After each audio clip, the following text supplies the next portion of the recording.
I'm usually late to the party with most things, and the Sig P365 is no exception. I got around to picking one up a few months ago. These things have been insanely popular since their introduction in 2018. I had to see what all the fuss was about 5 years later. The P365 is a striker-fired, polymer-framed, subcompact auto in 9mm with a 10-round capacity. It weighs in at 18.5 pounds with an empty magazine, is 5.8 inches long, 4.23 inches high, and about 1 inch across at its widest point.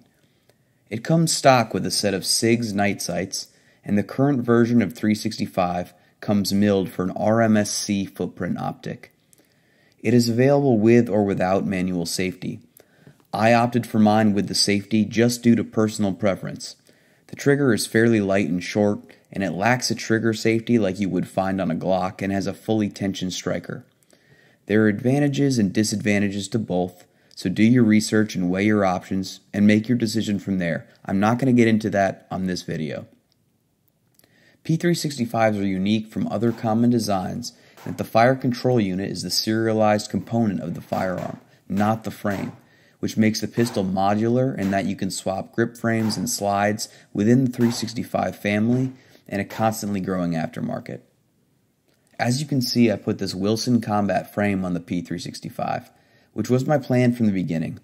I heard lots of folks rave about the Wilson grip module, and they're affordable enough that I picked one up to test as soon as I bought this 365.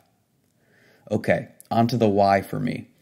After carrying mainly Beretta 92s and Smith K-frames for a couple of years, yes, I'm kind of weird, I started thinking about buying something smaller and lighter for carry duty, and in this category, there's a lot to like about the 365. I just had my first child, and priorities start to change and free time starts to diminish. I'm very aware now that bouncing from platform to platform and vetting different carry guns is a time-consuming and expensive process, and I just don't have as much time or money as I did before. So finding a gun I can easily carry in almost any situation, clothing, or season that doesn't sacrifice much on the capability front or reliability is all the more important. The little 365 seem to check a lot of these boxes, especially now that they've been on the market for a while and a lot of the bugs early on seem to have been resolved. My early impression of the 365 is that it's a really, really good pistol. And yes, I'm late to the party, but I might even say it sets a new standard for small concealed carry size 9mm.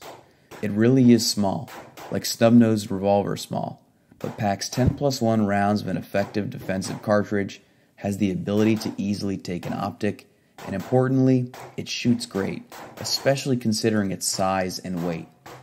I don't really know how to quantify it, but I was just really impressed how well I could shoot this little gun, and I shoot a lot of guns. I'll roll in this picture of the first 15-yard group I shot with it, just 'cause. It doesn't mean much, but I was impressed enough to document it on my phone. The trigger is short and fairly light, not the best in the world, but easy to shoot with, for sure.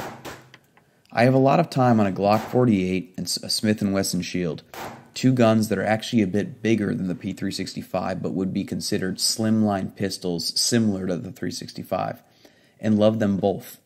But I'm already preferring the Sig, which surprised me a lot. I really like this Wilson grip module and think it makes the gun more shootable. It gives you a slight increase in surface area, which gives you a bit more room to get your support hand on the grip, and doesn't add much bulk in the sense that it would hinder concealment. Though if you were looking to deep carry or pocket carry the 365, I'd probably stick with the original grip frame. I've got 400 trouble-free rounds through my 365 so far, including 50 147 grain HSTs, and I'm already thinking I'm going to get an optic for it and delve into that world, which I've been meaning to do for a while. Again, I'm behind the times. Keep vetting the gun, and eventually start carrying it if it performs reliably. All in all, so far a great contender for a concealed carry 9 that I'm looking forward to shooting and learning more about. Thanks for watching, guys. Take care.